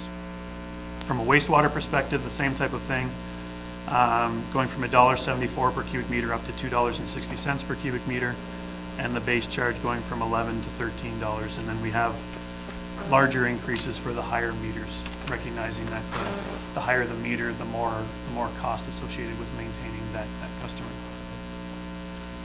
So that's the constant rate charge. The next one is the decreasing block charge. So keep in mind, this is having a two-tiered rate structure for both water and wastewater. So your charge in 2014 of $1.39 for water, if we implement the 2-block rate, would be $2.03 per cubic meter for the first 250 cubic meters over the 2 months. And then anything over and above that, so your really high consuming customers would pay the remaining over 95 cents per cubic meter. So that's, again, giving a break to the higher consuming customers. And then we'd have the same monthly base charges from a water perspective and a wastewater perspective.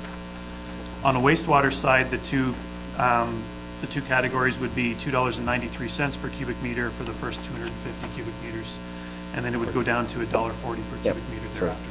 So Dan, what, this second option, the decreasing block, Yes. in other words, that's really following the same principle as the flat rate? It's providing a similar subsidy to the flat rate. Flat yes. rate, yeah. And is that not why we went away from the flat rate? Well, as you go further. you As kinda user get- pays? Yeah, you have a couple different options as you go Yeah. further. So then, just this next slide may help you in That's the your one you want to discussion. look at. Yes, one here. Yep. We looked at 5 typical customers within the town: an average residential home, a residential property with 12 units, a non-residential low-consuming property, a non-residential medium-consuming property, and a non-residential high-consuming property, and how they're currently charged in their rough cubic meters over a 2-month period.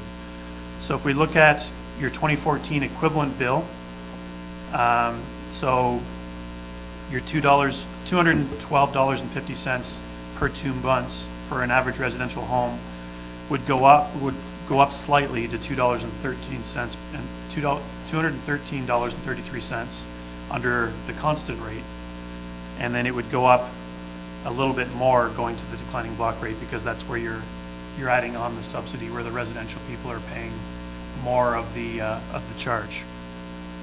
Go down to the 12 units or more, or sorry, the 12-unit residential property, going from $1,458, it would decrease to $1,376 under the constant rate, and it would increase to $1,560 under the declining block rate.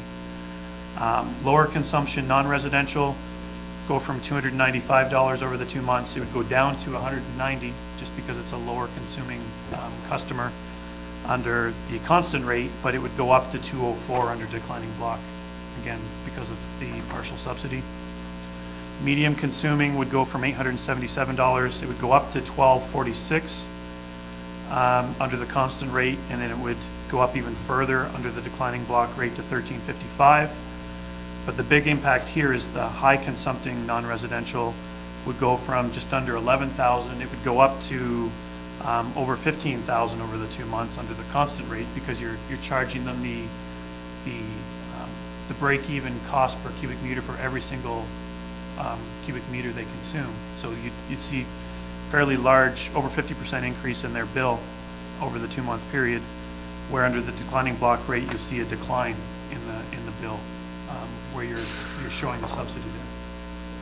So if you implement a constant rate, your residential people will see a break, but your high consuming people, even on the residential side, your high consuming people will see large increases in the bill. Yep. If you do the declining block rate, you're going to see some increases and some decreases, but it's trying to offset the dramatic changes in the bills. So that's the main reason why we're bringing it forward for council. Just a real quick question on average family. As I'm talking amongst ourselves, that's probably what, 2 or 3 people likely? Or 3 people in a leaky toilet, or how like we've found that a leaky toilet in one home could have a huge impact here. Yeah. Like someone's bill went from 300 to 600 to 300 just because of a leaky toilet. So what is in the average residential? Is it that be 2 or 3 people? Is it an older couple? And again, it depends on your fixtures and all that stuff. Yes, it's assuming 220 cubic meters of consumption. So it really depends on the consumption pattern of the family. You could have a 2-person home consuming 220, or you could have a 5-person home consuming 220. Right. So it really depends on what their consumption patterns are. Is it fair to say that a 1 or 2 family person home is likely to have a decrease? Yes. So once you get to bigger families, it's more money. Right. I guess I'm a little concerned about the non-residential medium consumption. Increase either way is quite substantial. Do we have many customers in this area, or is there something that we can do yet with them to even it out with the high consumption? If we did choose the declining block method, the high consumption are actually going down substantially, but the medium consumption are still going up substantially. Is there any way of evening that out? Board? Okay. We have a relatively small number of those types of customers. Oh, do we? Yes, Okay. yeah, we do. And just Jackie has done a lot more detailed analysis. So just for example, say a hairdresser or something is likely going to go down, but perhaps a car wash or that is going to go up, or maybe a laundromat or that. So again, it's the type of business that you're looking at. And the changes to the multi-res are going to be relatively low. Like when we went with just the constant, we were seeing some of those middle people having like 300% increases on the constant, where it's for sure that they are having some increase, but it does moderate it a bit. It's one of those, there's no perfect solution. You're kind of doing a juggling act, and you're trying to do it. But those ones in the middle, I'd say are, what, probably less than 50 customers total, like in the whole town, whereas the residential, the large ones. And the other thing, I know these are models, and that's, you have to work with a model. I think in the real world, when the high residential people get their bill, they're going to say, oh, this is really expensive. And I think that high end is going to come down, whereas your lower people will be happy too, so. Oh, okay. I think Judy, I was close call there, Ron, but I think Judy was first. I think I was first. Oh, wow. Ladies first, yeah. Maybe I'll ask you a question anyways. I hope so. So are we able to go with constant rate for some of the different, what you call them? Different categories? Or do we need to pick one option for all of the categories? Right now, it's structured as in all customers would go with one or the other. Some municipalities do have different rate structures based on customer type, but we haven't calculated that at this point. They've been doing a lot of back and forth. I can That's see a good that. question. What's the question? Did she answer, is that your question, Ron, or do you have a question? I do have a question. The question I have is we received my bill, I received my bill, and I see that it's so much money, and then next month I think, oh boy, I can save a lot by cutting back on water use, so I really cut back on water use. My bill goes down, but everybody else in the town of Minto has done the same thing. They've lowered their dollars and cents. Gord doesn't get his bottom line that he has to get to pay the bills. How do we succeed in that? What happens there? Yeah, that's where I suggested at the beginning of the presentation that you really need to revisit your consumption patterns, I would say in a year's time. In a year's time, yeah. Just to see what actual consumption is happening with the new rate structure, so you can adjust your rates accordingly. You have to set your rates so that you can recover your costs. We have to have our bottom line somewhere, right? Right. And I guess a couple things we have to remember. That one thing is, we always think, because we seem to have a lot of water, but we really don't. And so one of the things on meters is that it will make people conserve water. And now the cost of bringing it to everybody is still there, so we have to deal with that. But I think in the long run, when we work on these things out, and we look at waste management too, and if we're not diverting less water to our waste management, we're treating less water. And when you work out all your actuarial figures, Dan, do you look at that as well? Yeah. So if we're actually diverting water that, a leaky toilet's a good example, that's all going in to our sewer system, right? Yeah. So if somebody finds out, and one nice thing about these meters is that if you do have that kind of situation, we can get to you right away and let you know, because we monitor it, and we say, oh, by the way, because I might have one that's down in the basement that the grandkids come and use, and I haven't been down there for a week, and it's been running for a whole week, and I wouldn't know, and maybe the little lever isn't working or whatever. And so that's important, and you do get those calls, and we can do monitoring on that. So I think on the overall general picture of it is try to be as fair as possible, and I know both yourself and Gord have been working away at different scenarios and throwing things up there, and the council certainly has a right to look at all those different options that we were looking at, and feel free to come in and talk about it. But we're going to have to come to a conclusion one way or the other how we're going to go, but basically it won't be etched in stone, because we have to be very agile on this going forward, because as we change our patterns, we might have to adjust them from time to time. Yeah, typically you'll get into a pattern where you can update your rates every 5 years in line with your water license needs, but you need a few years under your belt of being under the consumptive pattern and find out what your true consumptive patterns actually are in the short term. So that's why I suggest a review in about 1 year. Right, and some of the economic gains. Sorry, go ahead, Judy. You had a question first. You had a question? Well, you finished that Well, thought. and one of the things is, like in Palmerston, as we know, we've been fighting that battle of getting back some sewer capacity. That's going to help us there too. So therefore, we can actually have more homes, which cuts down the overall tax burden to everybody as well, or industry coming into town. So it's very important that we do this going forward, because we're going to see a big, I believe we'll see a big decrease in the usage of water going forward. Just wondered if any consideration has been given in the past to subsidizing two-stage flush toilets and that kind of thing. I know some municipalities, they'll have deals on things like, yeah, I don't know what you call them other than Low two-stage. flush. Low flush, high Don't flush, ask a I don't plumber know. about them, they're not real happy. Okay. But anyways. But anyways, things like that will cut water consumption too, right? I think people will look for that now. I mean, because they have an ability to reduce their bill based on their usage. And I think they will look at that. Through you, Mayor Bridge, I was just going to say, though, I think it's a good time to remind, being we're televised and et cetera, remind our taxpayers that the water system has to be self-sufficient. The water users must pay for the water system. It can't come out of tax dollars or whatever. So, I mean, that's the bottom line, is we need X number of dollars to run the system. So we're trying to come up with the fairest way to charge those dollars so that it's the fairest way to all the users. That's a good point. But the bottom line is, we need those dollars. We need a total of those dollars. That's right.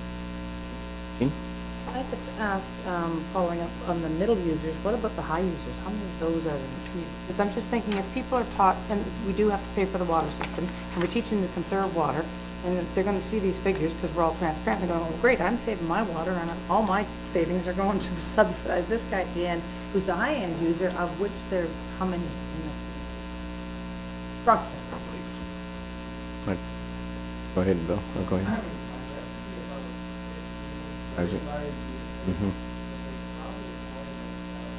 Yeah, so there's a, yeah.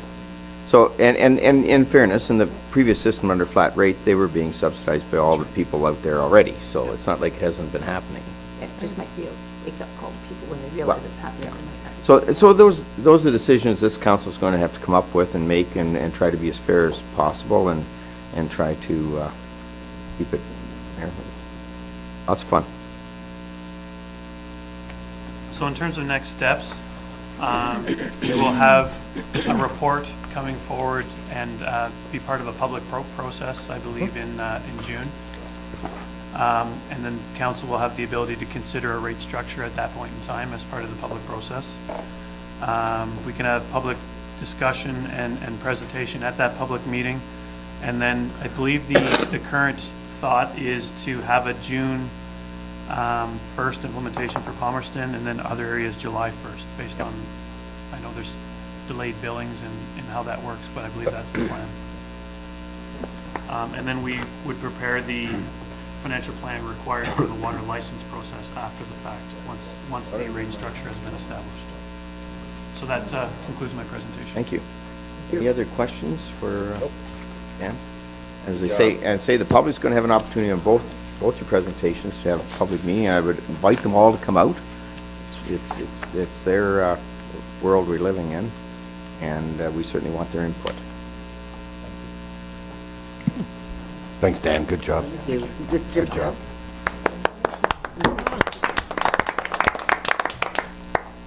Not bad, not bad. I said you'd be 2 hours, but yeah.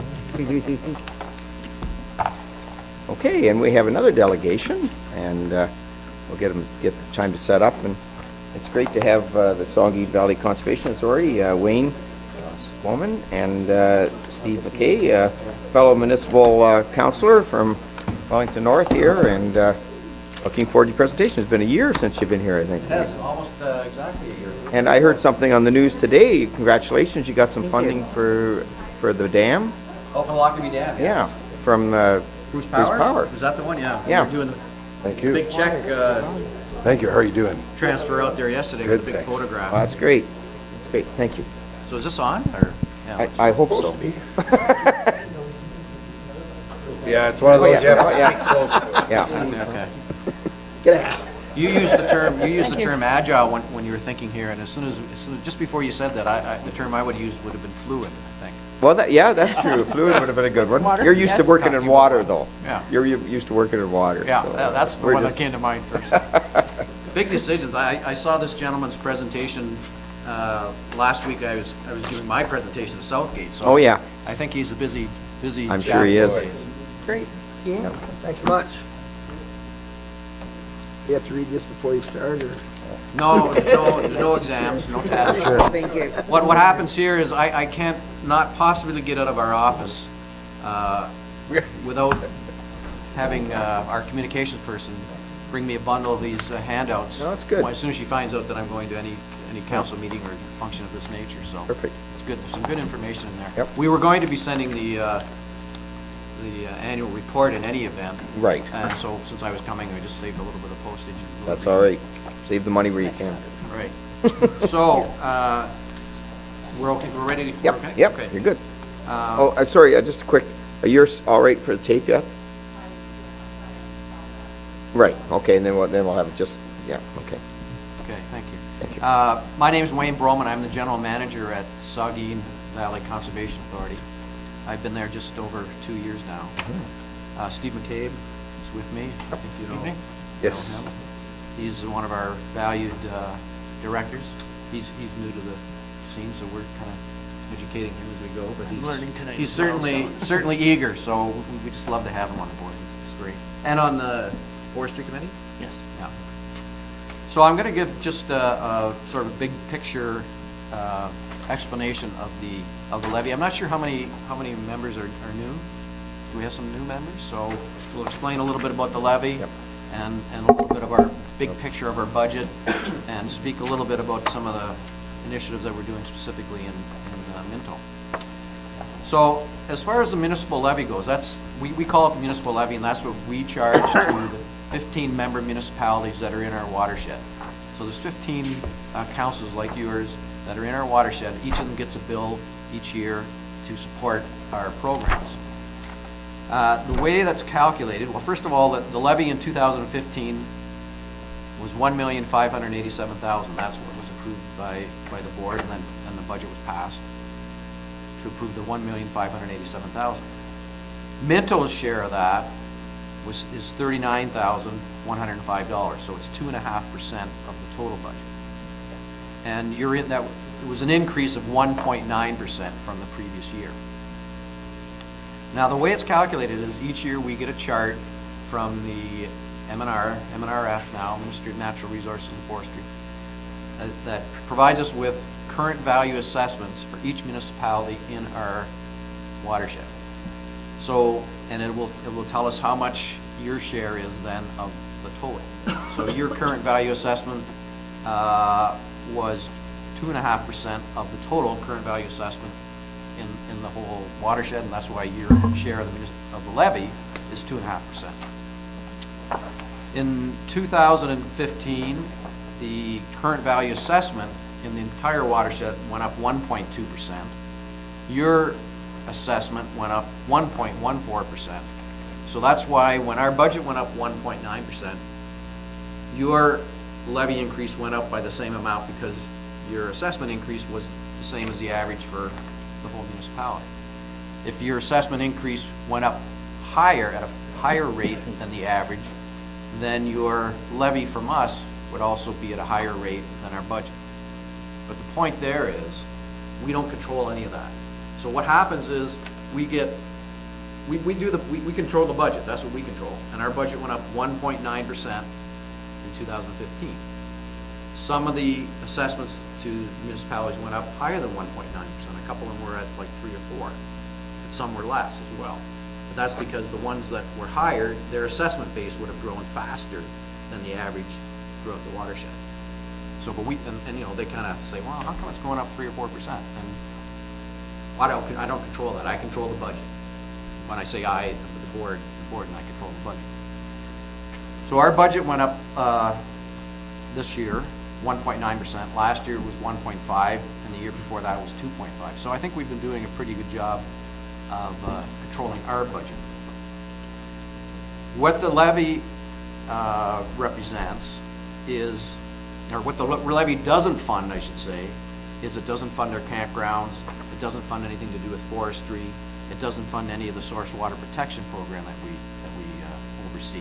The source water protection program is totally funded by the MOECC.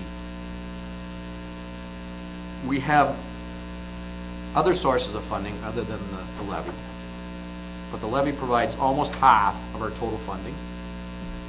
About 45% of our total funding comes from user fees, things that we generate, such as user fees, timber sales from the forestry department, donations, fundraising by our foundation. So you get roughly half for the municipality, 45% from our own user fees and other sources, and then about 5% from other government grants. The biggest grant there is from the Ministry of Natural Resources and Forestry.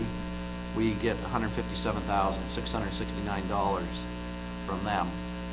And the point I always like to make on that one, and the municipalities, you feel the same thing. That $157,000 has been that way for over a decade now. It's almost 15 years. It has never gone up. We have to keep using the same amount. Our costs go up. You know what that's all about. Been there, done that. Yeah, I'm sure.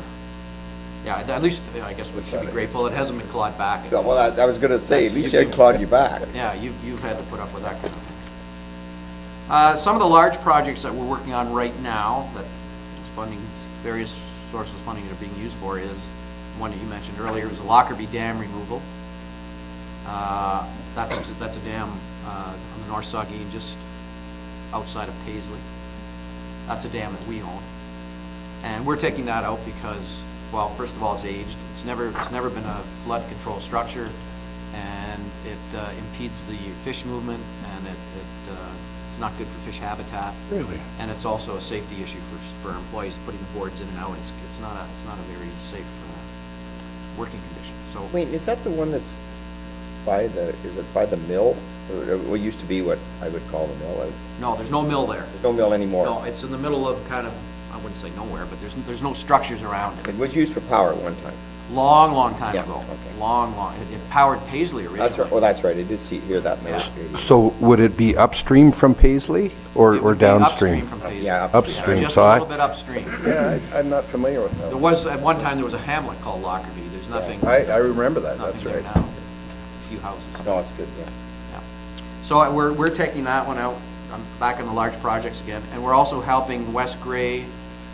They're in the process of taking out a dam in Newstead that they own. Okay. And South Bruce, the municipality of South Bruce, is well underway to taking out a dam in Mildmay. And the reason there's a lot of activity in that now, like you can go decades without taking a dam out, but we're going to get hopefully three out this year, is because it's being funded by a Department of Fisheries and Oceans. They're funding half the cost of those. Oh, wow. The other half we have to come up with. And I take it all those three dams, I think I recall being official. They all have, they don't have the water coming from underneath, it all goes over the dam, right? So that's why you have the water, like, you know how some dams, they've developed so that the cold water comes underneath, so it helps the cold water. Yeah, no, these dams. These were all just. These dams, you build up a pond Yeah, behind it, and then you just, and the pond itself is not good for water No. quality because it builds up heat. yeah, exactly, and that warm water goes into a cold water stream then. Yeah, and that's Yeah, not good. bad, yeah. So similar to the one at Mildmay. Well, there's two at Maui's, you gotta be careful. There's one that's By the Rotary Park. really, Right. yeah, that's not the one we're talking about. There's another one. There's a little pond behind it. On the other side. Yeah, that's right. That's the one. That's the across one the that, road. and it's in really poor shape. So you have, those municipalities have choices. They either fix it, because you don't want it to wash out, because they get damage downstream. Yeah. So you either Same at spend a whole Cory. lot of money to fix it, and keep fixing it, or you get some funding now. Get rid of it. And you just get rid of it. Yep, Yeah, good and idea. again, none of those are flood control, Nope, or there'd be a whole different scenario then. good. So we're doing that. We're putting in a new trail system in Granick Swamp, including a floating boardwalk. Nice. That's gonna be super. One of our mandates is we want to get more people out into the In the swamp. into the parks, or just generally into our areas. And the swamp is it's just such a unique spot. We're trying to lease one of our campgrounds, the Bluffs. We've been trying that for a while, and we haven't found a whole lot of interest. If anybody listening out there wants to lease a campground. And we're working very diligently on improving our planning and regulations department. We know that we need to gain some efficiencies there. The one big effort that we're working on right now, and it's going to happen this month, is we're going to put our mapping on our website and on some of the county websites, all the county websites. The mapping being, somebody wants to know, is my property in the regulated area? Is it in a wetland? Is it on a floodplain? Is it on a valley slope?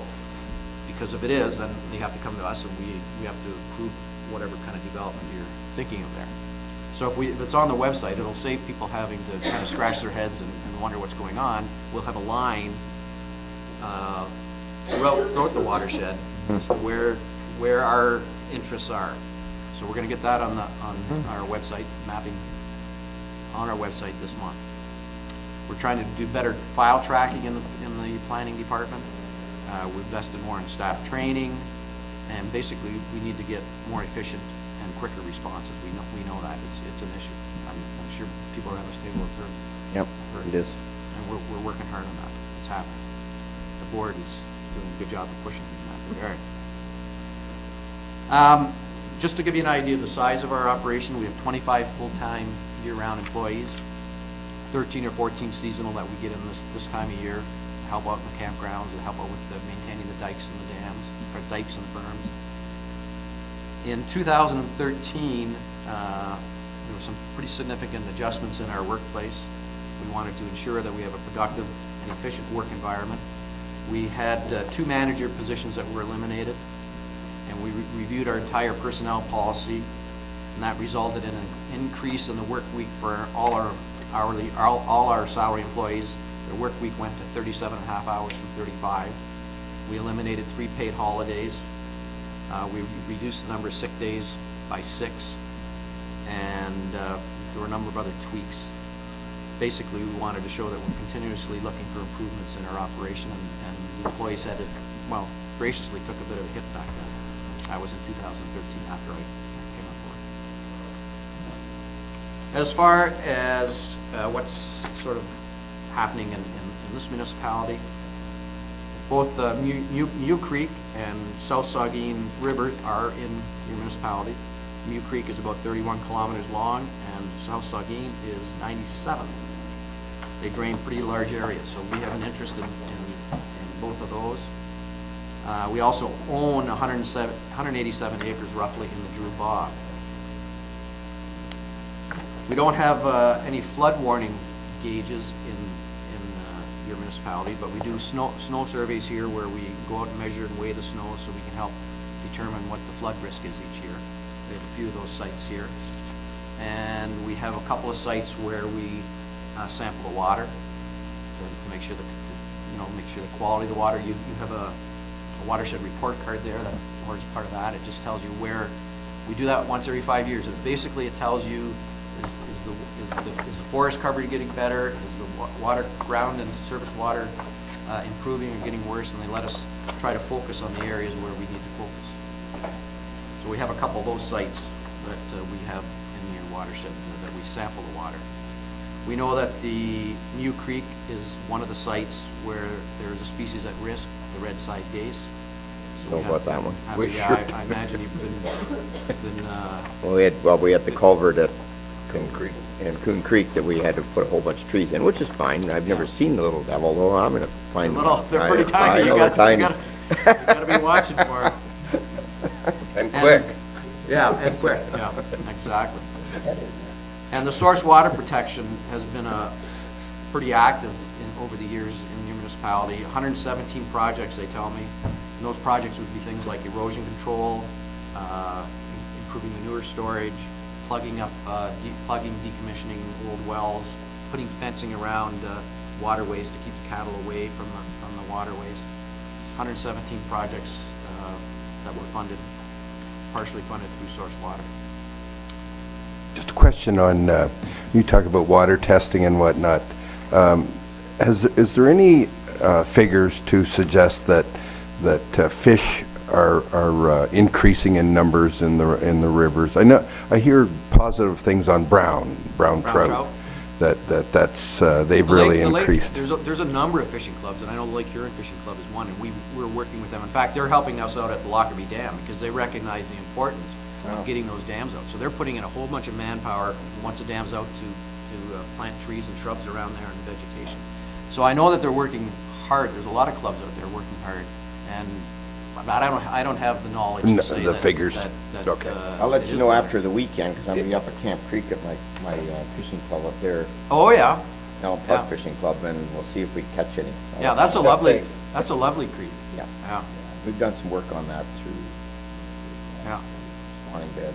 Yeah, well, we know that there's a lot of interest in improving the fish habitat, and some of the municipalities, at least the county, Bruce County, they had consultants that were asked to sort of indicate what's the attraction of your county, what's one of the big selling points, and one of the top things they talked about is fishing.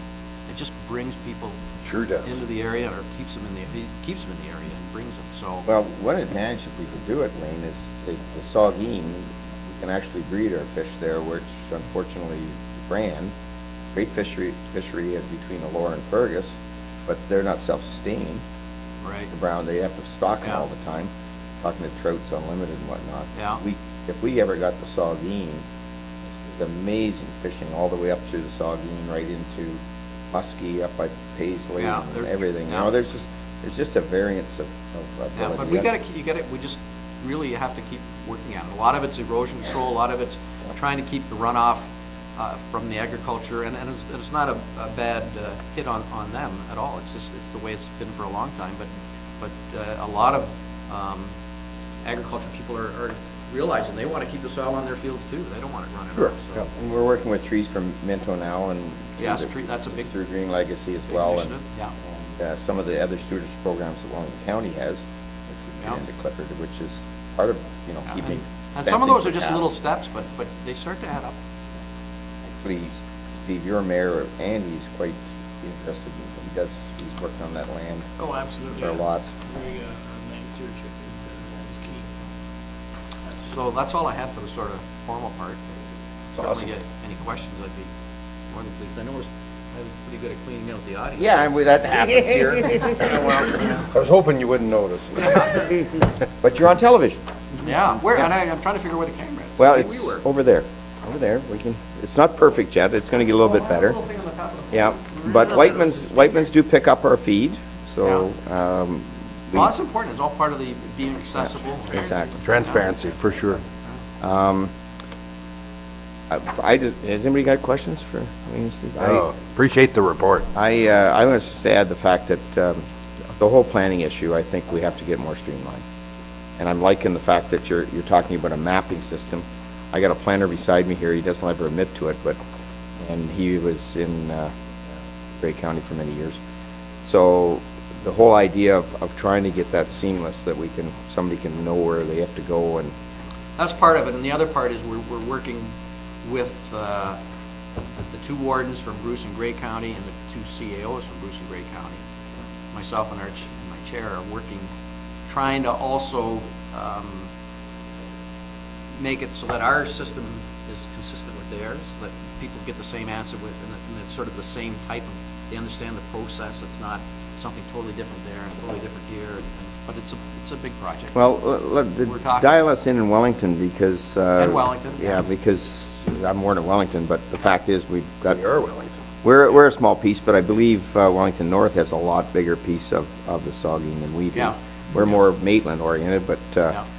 certainly if we can help on trying to do that at a county planning level as well, that would certainly. Yeah, everybody has the same goal, really. It's to help the landowner to make the process simpler. It's not, Yep. we're not gonna give up, we're not gonna change the regulations. We still wanna protect the Mhm. property, but there's a way to make the process less harmful. Streamlined for them, finding out who they need to contact first. You bet. Exactly, yeah, where to go, they wanna know where to go. And if you can work, and if all three counties have the similar philosophy on protecting, and I can talk for Wellington, I mean, we're big on protecting the environment, we have a good track record on it. So, yeah, let's get it streamlined so that it's a pretty easy stop. Yeah, So we no. know that all the planners have the same kind of idea of where they're going. exactly. Put the Good same point. look too, like this one. Yeah. Mhm. Yeah. Good. Okay. Any other questions? We'll let you. Yeah. Yep, yeah, well, that's great. That's good to have this, and We can put it up front. we'll do that.